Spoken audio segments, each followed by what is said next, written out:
Merci beaucoup Léo pour cette invitation à parler après ces différentes interventions passionnantes sur santé globale, santé environnementale. Je voudrais donc partager avec vous quelques réflexions sur la préparation aux pandémies comme une norme de santé globale, dans une approche qui est à la fois historique et anthropologique, puisqu'on a vu à l'occasion de cette pandémie se poser la question est-ce que nous étions assez prêts? Et c'est devenu un outil de critique du gouvernement, mais c'est une question qui se posait depuis au moins une quarantaine d'années. Autour de l'anticipation des zoonoses, hein, donc des nouvelles maladies venues des animaux, et qui, quand elles se transmettent aux humains, peuvent déclencher des pandémies. Alors, est-ce que je peux moi-même déplacer les diapositives ou est-ce que, Léo, je dois vous demander de le Non, non, faire? C'est vous bon. avez la, vous avez la main, ouais. Ouais. D'accord, j'ai la main. Alors, donc, cette idée qu'il faut se préparer à la prochaine pandémie, elle résulte en effet, comme l'ont dit les intervenants précédents, de la découverte du rôle des réservoirs animaux dans l'émergence de nouveaux pathogènes. Alors, on date souvent de la fin des années 1970 cette prise de conscience, à la fois parce que c'est le moment où l'OMS déclare l'éradication de la variole et la fin des maladies infectieuses et se trouve immédiatement contredite par l'émergence du virus Ebola en Afrique centrale et du sida qui apparaît aux États-Unis, mais dont on découvre rapidement qu'il avait des précurseurs en Afrique centrale chez les primates. Et donc, l'effet de la pandémie de sida est tel que l'on se dit, est-ce qu'on va pouvoir anticiper le prochain virus pandémique? Or, c'est un raisonnement qui était déjà à l'œuvre pour les virus de grippe. Donc, pour Ebola ou sida, c'est plutôt donc des primates. Mais pour les virus de grippe, les vecteurs sont plutôt donc des cochons et des oiseaux. On le savait depuis les années 30 pour les cochons et depuis les années 60 pour les oiseaux. Comme les virus de grippe mutent régulièrement, un certain nombre d'efforts sont coordonnés par l'Organisation mondiale de la santé pour suivre les mutations des virus de grippe chez les oiseaux et les porcs et ainsi lancer l'alerte lorsque un nouveau virus apparaît chez les oiseaux. Ça a été le cas donc en 1997 avec le virus H5N1 qui est apparu à Hong Kong. Même s'il était finalement pas contagieux d'homme à homme, il était extrêmement létal. Et ça a été le cas également en 2009 avec le virus H1N1, qui lui était très contagieux mais peu létal et qui est apparu, comme l'a rappelé Serge Morand, dans les élevages de porcs euh, en Amérique du Nord. Alors, pour que ce scénario de l'émergence de la grippe soit pris, il a fallu un autre événement qui était l'émergence du coronavirus du SRAS, donc le syndrome respiratoire aigu sévère, dans le sud de la Chine en 2003, avec un réservoir de chauves-souris. Donc, cette hypothèse du réservoir étant partagée par beaucoup de pathogènes émergents, Nipah, Endra. Et même selon certaines suppositions Ebola, même si c'est assez contestable. Donc le scénario du SRAS a encore renforcé cette obligation de se préparer à une maladie respiratoire venue de la Chine, considérée comme un épicentre des pandémies. Ce qui fait effectivement que quand l'alerte a été lancée en décembre 2019 sur un virus ressemblant au SRAS à Wuhan, elle a été prise très au sérieux par l'Organisation mondiale de la santé, même si celle-ci a mis du temps à déclarer la pandémie du fait des pressions du gouvernement chinois qui aurait voulu contenir cette nouvelle maladie sur son territoire. En tout cas, voilà, la prise de conscience du caractère cyclique des épidémies qui mutent dans les réservoirs animaux et de l'imminence de leur passage à l'homme a au moins une quarantaine d'années. Ce qui conduit donc à ces mesures de préparation qui, alors selon certains, viennent de milieux survivalistes, hein. C'est l'idée que il faut imaginer le pire pour en limiter les dégâts et revenir à un mode de vie simple. Parce que le pire nous ramène en quelque sorte à un état de nature. Hein, c'est presque l'idée qu'une catastrophe pandémique est une vengeance de la nature qui nous oblige à revenir à des moyens de chasseurs-cueilleurs. Alors je joue un peu avec cette idée dans mes propres travaux. Mais je sors la préparation de cette généalogie un peu survivaliste en faisant remarquer qu'elle elle est soutenue donc par les autorités de santé globale. Alors on voit ici dans ce livre, qui est une sorte de manuel de préparation pour les enfants, que Bill Gates le conseille. Et effectivement, la fondation Bill et Melinda Gates a été un des principaux moteurs de la préparation aux pandémies par son investissement sur le sida, bien sûr, mais aussi sur les vaccins contre le SRAS ou la grippe, avec l'idée, et c'est une des définitions de la santé globale, de contourner des gouvernements qui risquent de cacher les risques, les chiffres des épidémies, pour atteindre directement les populations au niveau global, en définissant les problèmes de santé aussi comme des problèmes de sécurité, c'est-à-dire une épidémie qui arrive dans un pays peut très rapidement, du fait des moyens de transport internationaux, se diffuser au reste du monde. Donc voilà, l'idée de se préparer à une pandémie comme un événement qui peut arriver dans n'importe quel point du monde et se diffuser au reste du monde, un peu à la manière d'un attentat terroriste dont l'effet est bien supérieur à ses effets immédiats et qu'il faut donc imaginer un peu partout pour en limiter le caractère catastrophique.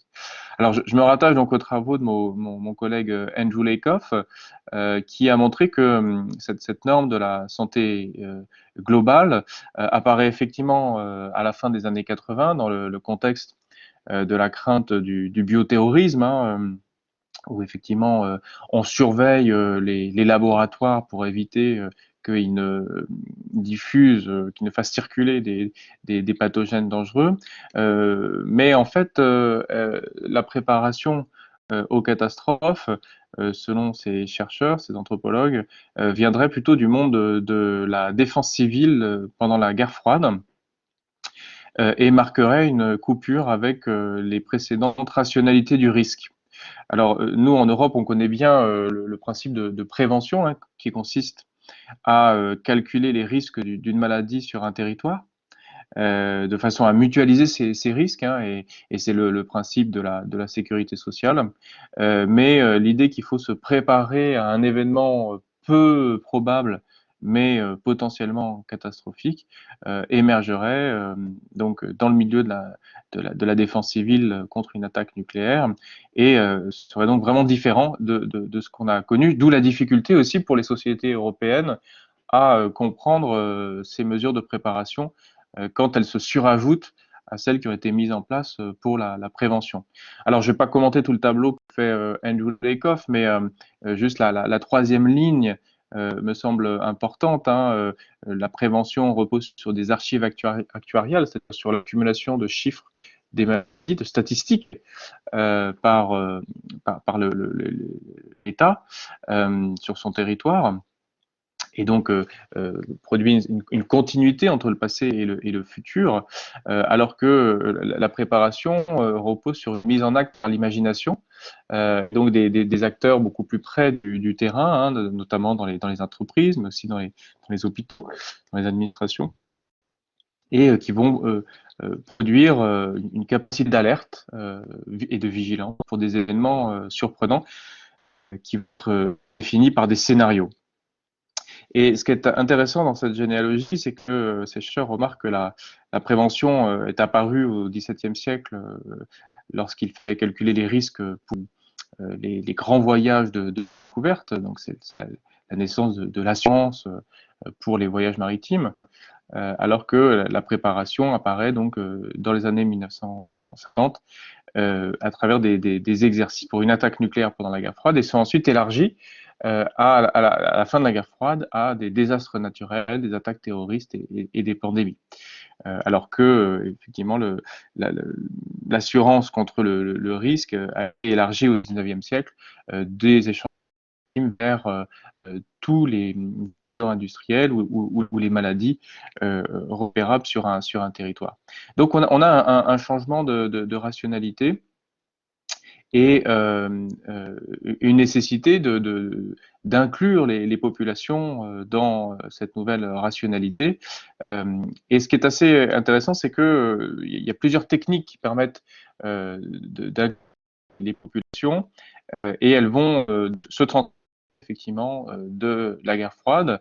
Donc de la défense civile justement implique les populations dans des exercices par exemple, se replier chez soi en cas d'attaque ou de recourir à des équipements de protection. Mais ça va se transférer vers la santé globale dans les années 1990. Alors, ce que j'ai étudié pour ma part, euh, c'est comment ces normes de préparation sont arrivées en Chine dans les années 1990 autour de la préparation à une pandémie de grippe d'origine aviaire. Euh, bon, ma présentation ne bouge pas. Euh, voilà. Donc c'est ce que j'ai étudié dans un livre euh, qui est paru en anglais et en français en début 2020, donc dans un timing que je n'avais pas prévu à l'avance, mais qui est assez favorable voilà, il faut revenir en arrière, assez favorable à sa réception.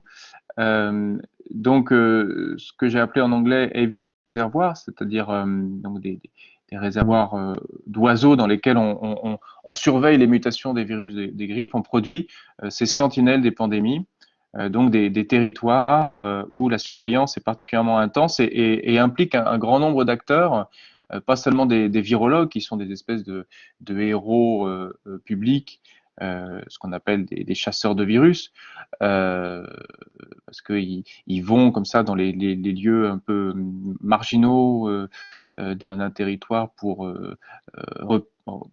échantillonner des virus nouveaux, mais aussi par exemple les observateurs d'oiseaux avec lesquels j'ai beaucoup travaillé donc à Hong Kong, Taïwan ou Singapour. Donc ce sont des territoires qui ont toute une histoire coloniale qui se situent aux frontières de la Chine et où depuis 2 siècles l'Occident a pris l'habitude de repérer les marchandises qui font problème, envoyer des signaux d'alerte avant que ces problèmes concernent le monde entier. Donc voilà, j'ai étudié comment Hong Kong, Taïwan et Singapour sont devenus des postes de sentinelle pour les maladies infectieuses émergentes. Euh, et j'ai étudié trois techniques de préparation aux pandémies dans ces territoires. La première, c'est effectivement la sentinelle, donc qui désigne un territoire lui-même, mais qui désigne aussi des mesures plus spécifiques dans les marchés, dans les fermes, dans les grottes aussi, puisqu'on a parlé des virologues chinois qui, depuis la crise du SRAS, vont échantillonner des chauves-souris. Il s'agit ici de Shou Zhengli, donc qu'on appelle aujourd'hui dans le drame international qui se diffuse dans les médias Batwoman, qui a été formé en France et qui donc dirige le laboratoire P4 de Wuhan. Mais avant ce travail sur les chauves-souris, ça faisait depuis les années 1970 que des virologues australiens puis chinois échantillonnaient régulièrement les marchés de la côte de la Chine pour voir si de nouvelles souches de grippe y apparaissaient. Et puis, depuis l'apparition du virus H5N1 à Hong Kong, il y avait une mesure assez originale qu'on n'a pas retrouvée dans d'autres territoires, qui était donc une mesure de biosécurité hein, dans les fermes, qui consistait à ne pas vacciner certaines volailles qui étaient placées à l'entrée des fermes. Et donc, comme les autres volailles étaient vaccinées, elles ne tombaient pas malades de virus de grippe. Par contre, les volailles sentinelles donc étaient positives au virus de grippe, voire malades ou mortes. Et donc, ça permettait aux fermiers de voir en entrant dans la ferme si le virus y était présent. Et donc, on a une étymologie assez intéressante de la sentinelle, qui est un soldat qui, sur la ligne de front, dans la guerre contre le virus, on a beaucoup vu ce vocabulaire guerrier au moment de la pandémie. Mais c'est aussi un capteur, donc un dispositif très sensible qui va circuler entre les espèces, hein, entre les animaux et les humains. Le terme en chinois pour sentinelle, pour ces poulets sentinelles, c'est Shaobingji, qui signifie littéralement poulet, soldat, siffleur. Donc on a ce vocabulaire de la guerre, mais aussi ce vocabulaire de l'alerte et qui montre comment les non-humains sont enrôlés dans cette guerre des humains contre les microbes. Alors les sentinelles doivent être distinguées des lanceurs d'alerte, qui ont été beaucoup étudiés dans la sociologie des risques. Les lanceurs d'alerte, c'est ceux qui perçoivent un problème, un risque, plutôt qui perçoivent un problème et qui vont le transformer en risque. En s'adressant à un public, en mobilisant des experts. Alors ça a été le cas de Li Wenliang au début de cette pandémie, où effectivement, au moment où les autorités chinoises ne voulaient pas communiquer sur la Covid-19, a alerté ces autorités, et puis ensuite les réseaux sociaux sur la ressemblance entre ce virus et celui du SRAS. Et puis en France, on a eu notre lanceur d'alerte inversé, en quelque sorte, Didier Raoult, qui montrait que ce virus n'était pas si dangereux que ça, qu'on avait des traitements pour en guérir, et qui avait, un peu comme Li Wenliang, cette capacité d'atteindre le public très rapidement. Et aussi dans la présentation qui en a été faite, de se sacrifier à la cause de la vérité. Alors que dans le cas de la sentinelle, ce qui m'intéresse, c'est que le rapport de la sentinelle à la vérité est beaucoup plus compliqué. La sentinelle doit percevoir toujours beaucoup de signaux en même temps, et peut percevoir des faux signaux ou lancer des fausses alertes. Et donc, je pense que c'est aussi une interprétation qu'on peut faire du débat actuel sur l'accident de laboratoire. Dans quelle mesure est-ce que échantillonner des virus, ce n'est pas produire des fausses alertes, voire transformer la sentinelle elle-même en cause de la pandémie. Et je reviendrai sur ce point dans la conclusion. Les sentinelles doivent être aussi distinguées des signaux faibles. Alors là, c'est une diapositive sur un dispositif que Didier Sicard connaît bien, parce qu'il a été un des fervents supporters de ce dispositif pour la France, qui est donc la mesure de la circulation des coronavirus dans les égouts. Et c'est aussi une façon de percevoir dans l'environnement ces pathogènes qui ne sont pas encore dans les corps humains. Alors les signaux faibles, ici, il n'y a pas cette idée de combat, hein. Il y a l'idée que la maladie est partout et qu'il faut savoir en capter les signes. Donc la sentinelle a quand même cette dimension très particulière de lutte contre un ennemi, de première position sur le front, et aussi d'une frontière territoriale, une frontière qui devient une frontière ontologique où les animaux s'allient aux humains. Alors la deuxième technique de préparation, c'est les simulations. Alors malheureusement, le PowerPoint n'a pas marché ici. Alors là, c'était l'image des mutations des virus, les fameux variants qu'on a découverts un peu tard dans la pandémie, parce qu'on croyait initialement que le coronavirus était assez stable, hein. Mais effectivement, il a eu un terrain de jeu tellement large qu'il a pu développer des mutations, et donc ainsi déjouer les scénarios qu'on pouvait construire de son contrôle par les vaccins. Mais donc l'usage d'outils informatiques pour simuler les variants, pour anticiper des branches d'évolution pour les virus, c'est aussi un outil qui est présent dans la virologie depuis au moins une vingtaine d'années, hein, avec notamment la bioinformatique, la capacité à stocker un grand nombre de séquences génétiques de virus pour les aligner selon ce qu'on appelle des arbres phylogénétiques. Et j'ai beaucoup étudié à Hong Kong comment on a construit ainsi des arbres de la grippe qui remontaient jusqu'au début du XXe siècle, pour imaginer ce qu'on aurait pu faire pour éviter la pandémie, en repérant une souche variante avant qu'elle ne passe aux humains. Donc on est ici dans l'ordre effectivement du virtuel ou du contrefactuel.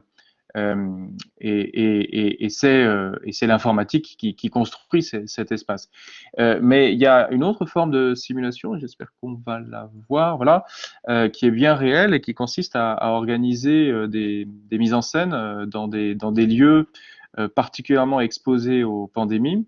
Alors ça peut être des hôpitaux, mais aussi des marchés ou des aéroports, et où il s'agit de gérer donc des patients potentiellement pandémiques qui risquent de transmettre un virus nouveau à une large population.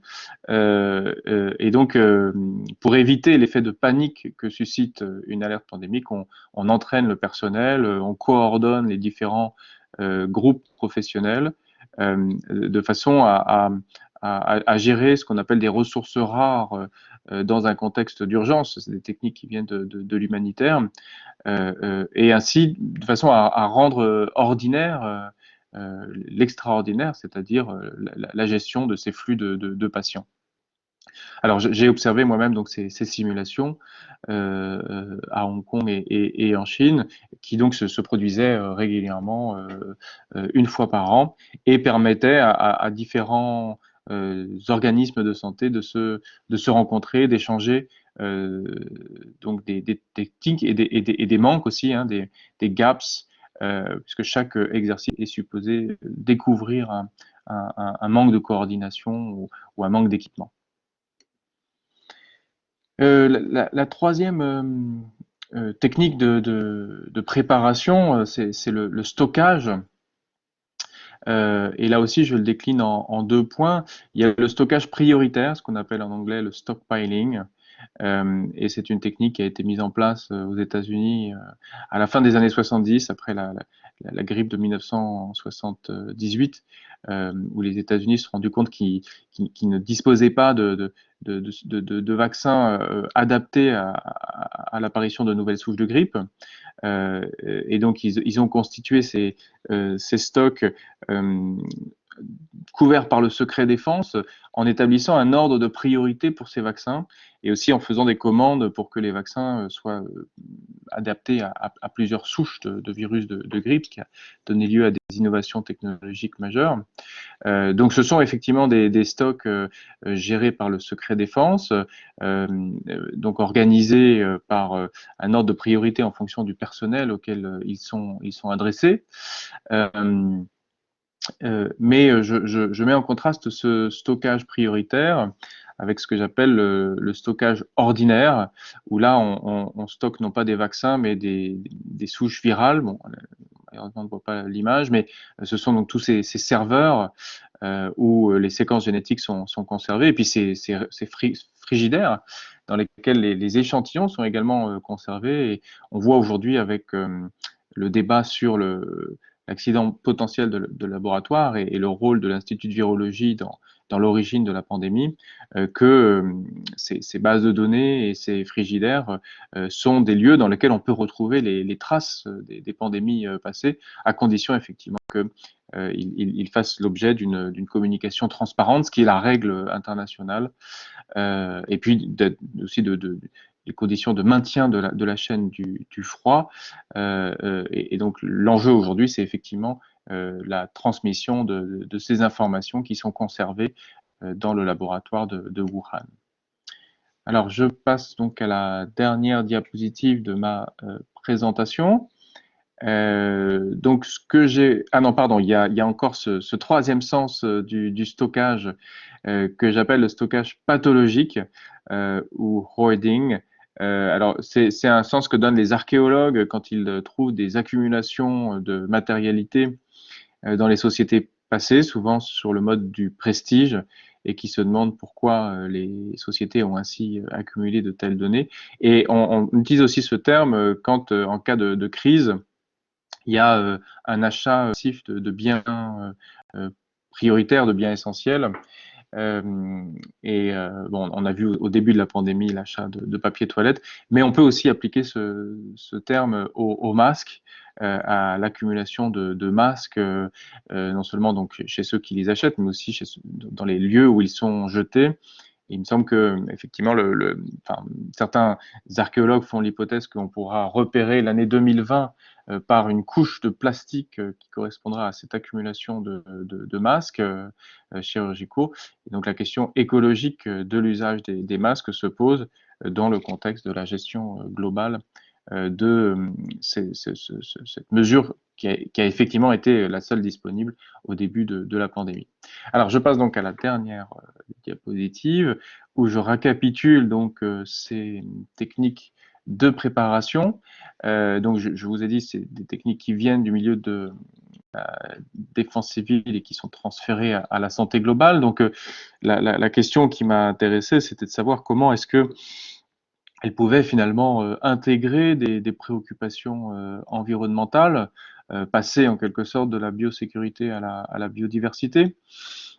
Puisqu'on sait maintenant, et Serge Morand l'a très bien rappelé, que la biodiversité, par l'effet de dilution qu'elle produit sur les pathogènes émergents, est une bonne mesure de limitation des risques d'émergence. Donc la solution que je propose, c'est qu'on peut intégrer ces chasseurs de virus, et ces observateurs d'oiseaux, tous ceux qui sont concernés par la surveillance des réservoirs animaux, en essayant de comprendre finalement leur point de vue sur les émergences virales et en distinguant ce point de vue de celui des autorités sanitaires qui, elles, vont plutôt traiter ces émergences virales comme des urgences du point de vue des populations humaines, alors que du point de vue des populations animales, des réservoirs animaux, ces émergences sont des phénomènes réguliers. Euh, Effectivement, comme on l'a vu au moment du SRAS, plusieurs passages dans un sens et dans un autre. Et donc, c'est ce que j'appelle des techniques synégétiques qui consistent à imiter les animaux, à anticiper leur comportement pour différer la mort, alors la mort des populations humaines, mais aussi souvent la mise à mort des populations animales, parce que souvent une façon de limiter les risques de pandémie, c'est d'abattre le réservoir animal, mais en fait le virus revient toujours. Donc c'est en ce sens que je distingue la sentinelle de la technique, ce que j'appelle pastorale du sacrifice, qui consiste, dans les termes de Michel Foucault, à faire vivre et laisser à faire mourir et laisser vivre, et faire vivre et laisser mourir sera plutôt adressé aux populations humaines.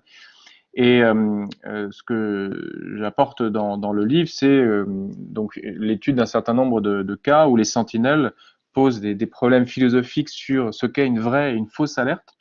Et je montre que ces problèmes se résolvent dans le domaine anthropologique du mythe, c'est-à-dire dans ces récits que l'on construit sur l'ensemble des êtres qui sont impliqués dans une émergence virale.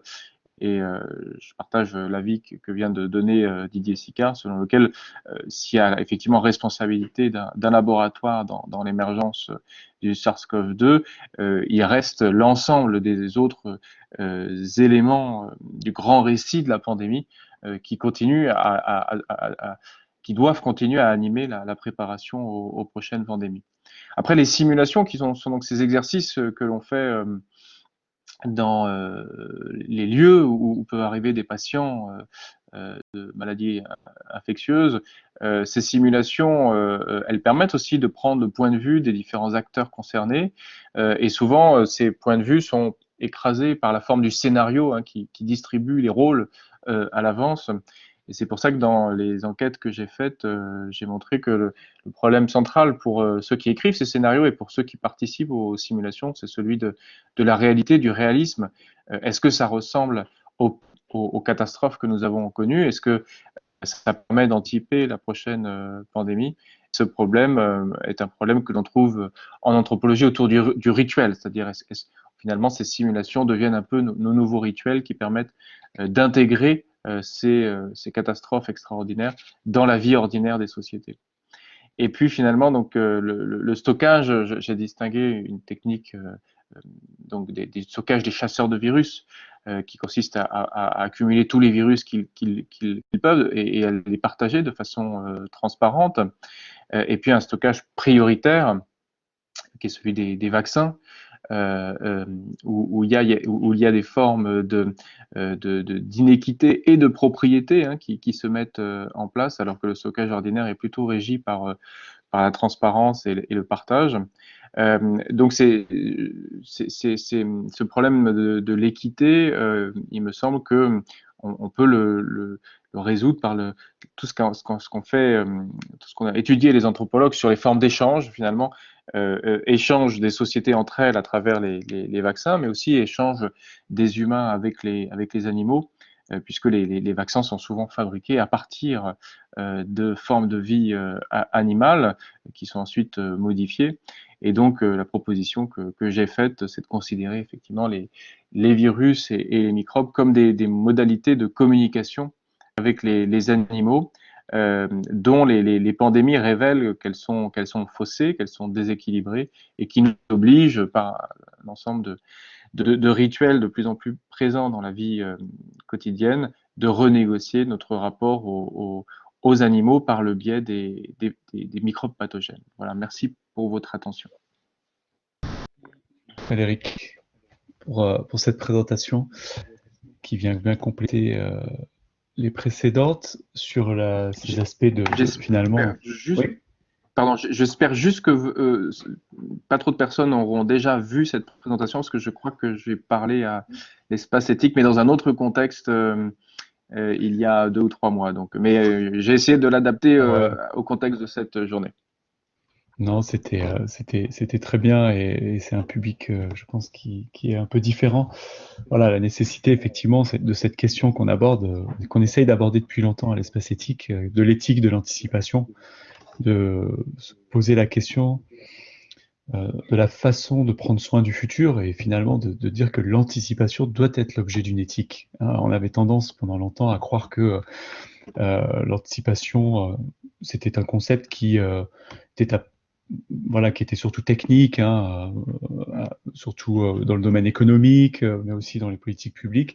Et on s'aperçoit en fait que ça doit être un objet interdisciplinaire qui intéresse tout autant l'anthropologie que l'économie, que l'écologie, et donc de façon transversale l'éthique. Donc merci beaucoup d'avoir mis en lumière de nouveau cette nécessité d'une éthique de l'anticipation. Est-ce que Didier Sicard ou Claire Lajeunie ou Serge Morand veulent interagir avec Frédéric sur ces aspects-là? Oui, Didier Sicard. Non, je trouve que c'était extrêmement riche et je trouve qu'effectivement le concept de sacrifice d'animaux, on l'avait vu pendant la vache folle, où plusieurs millions de bovins ont été exterminés avec des bûchers d'Holocauste qui n'ont vraiment probablement aucun sens sur la transmission. Jamais un beefsteak n'a jamais contaminé un humain de vache, et pourtant, au fond, la violence, quelquefois, de ces sacrifices est en contradiction absolue avec, non pas le respect des animaux, mais avec la science. Il y a une espèce de peur, panique, qui trouve la solution dans l'extermination. Et donc, je crois que c'est une vraie réflexion, c'est intéressant, et je remercie Frédéric Decker d'avoir bien montré cette différence entre sentinelle et sacrifice. Merci beaucoup. C'est effectivement un point assez central dans mon travail et qui implique donc des conséquences anthropologiques assez majeures, puisque ces sacrifices, on voit qu'ils jouent un rôle symbolique dans la vie des sociétés. Ils permettent de réorganiser le collectif dans des moments de crise. En détruisant des animaux qui sont un peu des victimes expiatoires, mais aussi en évitant de poser la question de la relation avec ces animaux, parce qu'ils sont vraiment relégués presque au statut de marchandises qu'on peut détruire, alors que les sentinelles sont intégrés dans la relation avec l'environnement. Il y a une attention aux signes qu'envoient les animaux. Alors parfois les sentinelles meurent, mais le point important, c'est qu'effectivement la sentinelle ne se sacrifie pas pour le collectif, mais qu'elle est plutôt justement dans une dynamique alors un peu agonistique d'envoi de signaux. Il faut percevoir beaucoup de signaux d'alerte en même temps. mais c'est justement par une grande attention aux conditions dans lesquelles vivent les sentinelles qu'on peut percevoir un vrai signal. C'est pour ça que les chauves-souris sont des espèces intéressantes parce qu'elles sont souvent protégées, elles sont menacées. Et elle nous envoie aussi des signaux sur ce qu'est un bon système immunitaire, ce que c'est que vivre dans une colonie interspécifique, ce que c'est que de migrer sur des larges distances.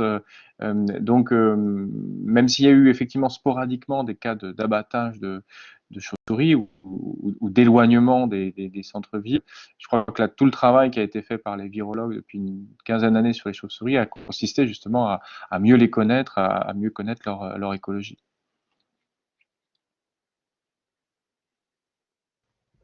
Est-ce qu'on pourrait considérer que les éleveurs en souffrance dans le système industriel peuvent être des sentinelles? Oui, alors c'est effectivement un transfert du concept de sentinelle des animaux vers ceux qui s'en occupent, qui sont au plus près. Et c'est un transfert qui est effectué dans la logique de santé globale, justement, puisque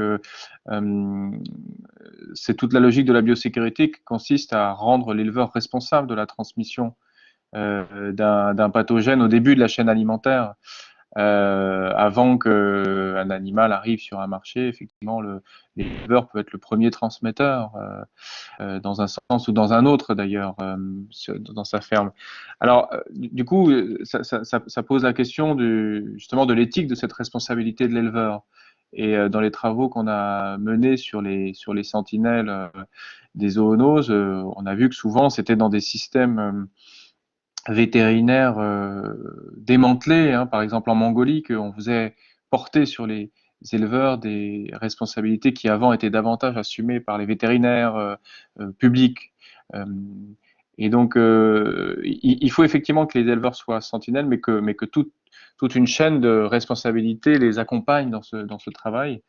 Sinon, il y a souvent effectivement la, la, la sensation d'être abandonné, voire sacrifié justement au nom d'une économie des risques alimentaires qui leur fait porter tout le poids. Donc là aussi, il faut un travail relationnel pour éviter d'être dans un moment sacrificiel. Et j'aurais une autre question, mais qui peut-être concerne l'ensemble des intervenants, c'est est-ce que vous seriez d'accord avec l'interprétation selon laquelle ce que l'on appelle aujourd'hui santé globale, cette nouvelle normativité dans l'organisation finalement de la santé publique à l'échelle internationale, est essentiellement aujourd'hui une biosécurité globale? Et que ce qu'on observe, c'est plutôt une extension du domaine de la biosécurité, donc du contrôle, de la surveillance par une normativité technique et administrative, dont une des conséquences est le sacrifice, comme on l'a bien vu en France avec la grippe aviaire, plutôt qu'une extension du domaine de l'éthique et du prendre soin. Est-ce que là, la santé globale n'est pas prise dans finalement une tension entre le paradigme de la biosécurité d'un côté et le paradigme d'une éthique globale de l'autre, d'une éthique du soin, de l'animal, de l'environnement et, euh, et, et de l'humain? Je ne sais pas ce que vous en pensez. C'est peut-être un peu Je veux bien caricatural, mais commencer c'est à fait répondre. Je exprès. pense qu'effectivement, c'est une très bonne question pour l'ensemble des participants. Donc, moi, je fais partie d'un groupe d'anthropologues qui travaille sur la biosécurité depuis 2008, et qui prend ce mot qui a circulé effectivement à la suite des attentats du 11 septembre 2001 et des alertes sur les lettres à l'anthrax, et qui a vraiment recomposé le monde des biotechnologies, de la recherche biologique. Et alors, la biosécurité, elle a une éthique qui lui est propre, qui est justement une éthique de la responsabilité. C'est la responsabilité de l'éleveur dans sa ferme, du contrôleur sur son marché, ou du scientifique dans son laboratoire. Ce qui est, à mon avis, intéressant, c'est de relier ces différents lieux qui sont fermés pour que la biosécurité devienne une question publique, une question ouverte. Et on voit avec la gestion de cette pandémie qu'une émergence virale concerne le monde entier. Donc c'est cet enjeu de la santé globale, justement, qu'elle devienne une question publique et pas seulement une question technique pour le contrôle de lieux de plus en plus fermés. Oui, Serge Morand peut-être pour compléter. Oui, oui, en fait, c'est un danger qu'on retrouve depuis tout le temps dans le One Health, hein, qui est repris, où finalement les mots reviennent sans arrêt, biosurveillance, enfin surveillance et sécurité. Alors moi, je rajoute volontairement biosécurité, biosurveillance. Il n'y a pas très longtemps, hein, donc dans une grande initiative One Health encore qui est lancée en ce moment, quoi. On a eu quand même une personne relativement importante et qui a défendu, donc inspecteur vétérinaire, tout ça, donc a défendu l'idée d'une surveillance du local au global, qui a défendu aussi l'idée, par exemple, que pour les grippes aviaires, finalement, alors qu'on sait que les grippes aviaires, on a quand même maintenant enfin, je rappelle, hein, en 1997, il y avait 200 à 300 milliards d'oiseaux sauvages. On sait maintenant que les dernières estimations qui ont été publiées il y a une semaine, c'est 40 milliards. Combien il y a de poulets sur la Terre? 30 milliards. C'est-à-dire que si on y ajoute les canards, les oies, on est pratiquement du même niveau. C'est-à-dire qu'on a une augmentation énorme des animaux d'élevage et une baisse, donc qui continue d'augmenter, une baisse du nombre d'oiseaux sauvages. On sait que, oui, les virus se recomposent, sont issus de cette faune sauvage, mais les véritables amplificateurs sont l'élevage et le transport d'animaux d'élevage, et que ces amplifications sont de plus en plus nombreuses, et puisque finalement on a de plus en plus d'élevage, on a finalement de plus en plus de risques pour les élevages, mais aussi, et des élevages densifiés, mais aussi une augmentation des émergences. En ce moment, on a sans arrêt, hein, on a un H5N8, on a un H10N1 qui vient d'émerger sur les humains, donc il n'y a pas beaucoup encore de transmission interhumaine, mais quand même, les signaux d'alerte sont là. Et qu'est-ce qu'on met en place et qu'est-ce qu'on paye? On paye quelqu'un pour faire une surveillance de la faune, de la vie-faune sauvage. Qu'est-ce qu'elle va surveiller? Qu'est-ce que ça veut dire, quoi? Donc, je pense qu'il va falloir, pour compléter Frédéric, il va falloir, oui, il nous faut peut-être ces sentinelles, il les faut, mais il nous faut des diplomates. C'est-à-dire, je reprendrai l'exemple d'un de nos collègues de Morisot, quoi, Baptiste Morisot, qui nous dit ça, c'est-à-dire il va nous falloir des gens qui vont faire finalement cette translation entre la sentinelle, finalement, l'oiseau sauvage ou domestique, ou d'autres formes de signaux, pour finalement faire cette relation avec les humains et avec sinon, qu'est-ce qui va se faire aussi, c'est que, et on le voit bien au niveau de la conservation, c'est même le vivre ensemble qui commence à être attaqué, quoi, où certains disent, certains philosophes, hein, qui répondent, disent, faut qu'on se sépare complètement, finalement, on n'est plus capable de vivre ensemble. C'est-à-dire qu'on va faire ce qu'on appelle le land sparing, et puis le land sparing. Donc finalement, on va conserver, et puis le reste, bah, vous, les humains, vous en faites ce que vous voulez, quoi.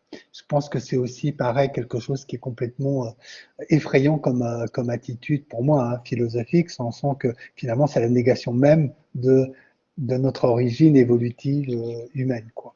Donc, je pense que là, on a vraiment un travail à faire, et je pense que Frédéric, ce qu'il nous montre dans sa présentation, nous permet d'avancer sur ça. C'est-à-dire finalement de dépasser ces concepts de biosurveillance pour aller vers quelque chose qui sera beaucoup plus, je dirais, positif pour tout le monde.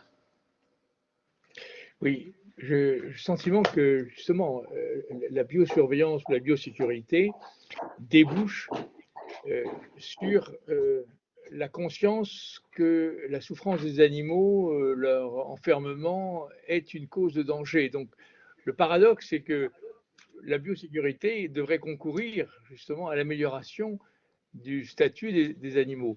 Moi, je suis toujours été frappé de voir le statut des pigeons voyageurs ou des oiseaux migrateurs.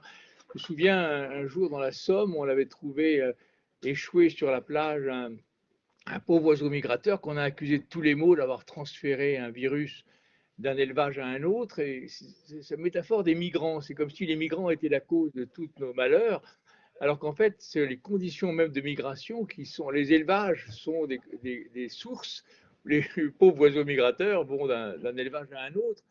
Et au fond, je pense que l'enfermement de la biosécurité en une simple ligne Maginot est une absurdité contemporaine.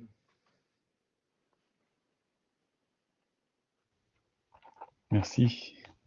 Merci pour cette dernière phrase, une belle formule. Biosécurité comme ligne Maginot, comme la ligne Maginot, c'est parfait. C'est une absurdité, effectivement, et la séparation des mondes est de toute façon impossible. Nous n'allons pas vivre en cloche, le monde sauvage, le monde humain, le monde de l'élevage.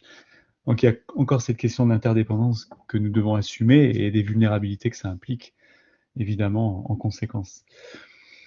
La distinction entre diplomate, sentinelle et lanceur d'alerte, hein, puisque la question aussi est posée sur le chat, peut-être Frédéric, entre les diplomates de Baptiste Morisot et vos sentinelles.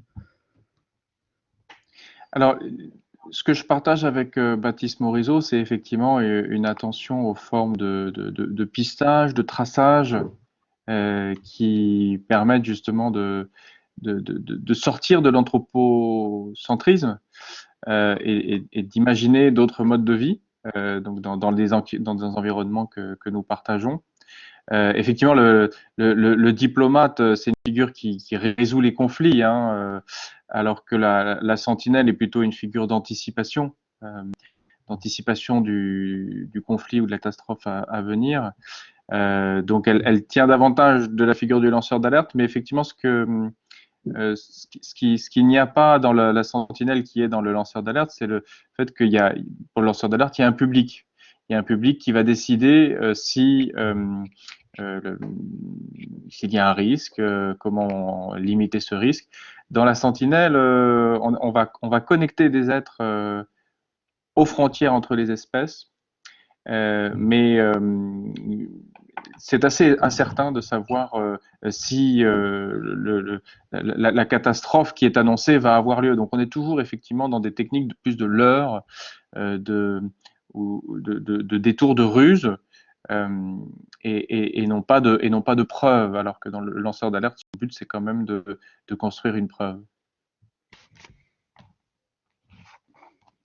Parfait.